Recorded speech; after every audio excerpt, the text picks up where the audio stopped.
Hello everyone, তোমরা title আর thumbnail দেখে নিশ্চয়ই বুঝতে পেরে গেছো আজকে তোমাদের সাথে আমি কি শেয়ার করতে চলেছি। তো প্রেগনেন্সির প্রথম 3 মাস আমার খুবই খারাপ গেছে, খুবই খারাপ গেছে, আর এখনও খারাপ যাচ্ছে। হয়তো শেষ দিন অবধি আমার খারাপই যাবে। তো অনেকের কাছেই শুনেছি যে মানে 100-র মধ্যে হয়তো একজনের এরকম হয়, 100 জনের মধ্যে হয়তো সেই একজনই আমি। এই জন্যই হয়তো আমার এত খারাপ যাচ্ছে। তার মধ্য থেকেও আমি হাসি খুশি থাকার চেষ্টা করি, কাজবাজ করার চেষ্টা করি, আর ডিউটিতে যেতেই হয়। যাই হোক, তো তোমাদের সাথে যেটা শেয়ার করতে চলেছি, যেহেতু আমি প্রেগনেন্সি প্ল্যানিংয়ে ছিলাম, তাই জন্য আমি পিরিয়ড মিস হওয়ার 2 দিন পরেই যখন টেস্ট করি তখন জানতে পারি যে আমি প্রেগনেন্ট। কারণ আমার শরীর খুব খারাপ লাগছিল, খুব মাথা ঘুরছিল, মাথা প্রচণ্ড পরিমাণে, মানে আমি মাথা তুলতে পারছিলাম না, এরকম শরীর খারাপ লাগছিল। আর একটা প্রবলেম হচ্ছিল, সেটা হচ্ছে পেটে যন্ত্রণা করছিল। তলপেট যেটা বলা হয়, সেই জায়গাটা আমার প্রচণ্ড পরিমাণে যন্ত্রণা হচ্ছিল। তো তখন তো আর বুঝতে পারিনি যে প্রেগনেন্সি এসছে। তো তারপর যখন জানতে পারি, ডাক্তারের সাথে যোগাযোগ করি। ডাক্তার আমাদের বলেছিল যে ইউএসজি কিছুদিন পরে করতে, একটা তো রুলস আছে, কিছুদিনের আগে তো করা যায় না, মোটামুটি 45 দিন বা 50 দিনের আগে করা যায় না। যাই হোক, কিন্তু আমরা অতদিন ওয়েট করতে পারিনি। আমার পেটে যন্ত্রণা দিনে দিনে বাড়তে থাকে। ডাক্তারকে আমরা ফোন করি, ডাক্তার আমাদের বলে যে তোমার হয়তো বা ইনফেকশন হয়েছে, টয়লেট ইনফেকশন যেটা বলে। তারপর সেদিন রাত্রিবেলাতেই আমাকে ইমার্জেন্সি অবস্থায় ইউএসজি করতে হয়, কিন্তু ভগবানের কৃপায় কোনো কিছু প্রবলেম হয়নি আমার। যেহেতু আমি অনেকটা টাইম ট্রাভেল করি, অনেক টাইম বসে থাকতে হয়, সেই জন্য, আর যেহেতু প্রেগনেন্সি এসছে, এই জন্য আমার পেটে যন্ত্রণাটা হচ্ছিল।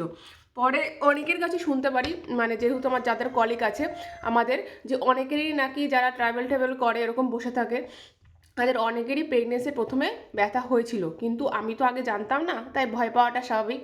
তাই জন্যই আমরা ডাক্তারের সাথে যোগাযোগ করি। যাই হোক, সব কিছু ভালোভাবেই কাটছিল। কিন্তু তার 1 সপ্তাহ পর থেকে, পেটে যন্ত্রণা কমার পর থেকে, আমার হয় আরেক দুর্যোগ জীবনে। মাথা তুলতে পারি না, মাথার যে তালু, এই তালুতে সবসময় আমার ব্যথা করতো। আর আমি যে মাথা তুলে উঠবো সেটার ক্ষমতা আমার ছিল না। আমার বর শাশুড়ি এরা জল, মানে মাথায় তেল আর জল দিতেই থাকতো। আর তেল দিলে আমার একটা সমস্যা আছে, আমার অ্যালার্জি আছে, যেটার জন্য আমাকে মেডিসিন নিতে হচ্ছে প্রেগনেন্সিতে। আমার শ্বাসকষ্ট হয়, সেহেতু তেলের পরিমাণ বেশি দেওয়া যেত না, একটুখানি হালকা এই আঙুলে করে দিয়ে তেলটা দিত, আর জল দিত বেশিরভাগ সময়। তো আমার যে কেমন করতো আমি বলে বোঝাতে পারবো না, মনে হতো সারা শরীরে জ্বালাপোড়া করছে, যন্ত্রণা করছে।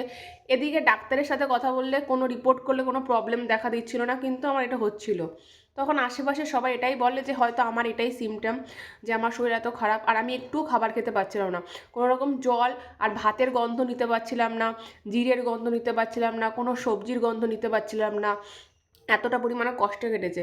তো আমি তো ভাবছিলাম, মানে খাবার দাবার না খেয়ে এরকম আরও দুর্বল হয়ে যাচ্ছি, মানে এমনি তো শরীর খারাপ হচ্ছে, আর যেহেতু খাবার খেতে পারছিলাম না, আরও দুর্বল হয়ে যাচ্ছিলাম।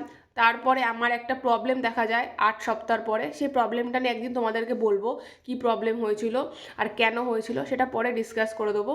তো এইভাবেই 3 মাসটা কেটেছে, খুবই খারাপ। আর বমি, বমি আমার মানে তখন প্রায় দিনই হতো।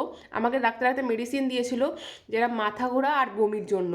তো ওটা খেয়েও আমার মাঝে মাঝে বমি হতো, এতটা পরিমাণেই বমি হতো। তো যাই হোক, তারপরে আস্তে আস্তে তো সিমটম চেঞ্জ হয়েছে। 3 মাসের পরের সিমটমগুলো অন্য ভিডিও তোমাদের সাথে শেয়ার করব।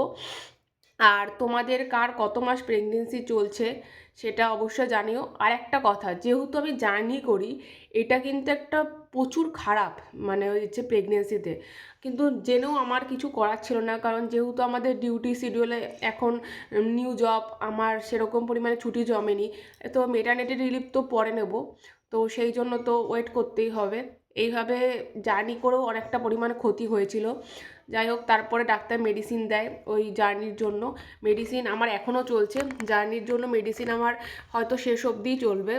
ডাক্তার যেটা আমাকে বলেছে, যতদিন আমি ডিউটি করব ততদিন অবধি চলতে থাকবে। তো চলো, ভিডিওটা এই অবধি আজকে শেষ করছি। তো টাটা।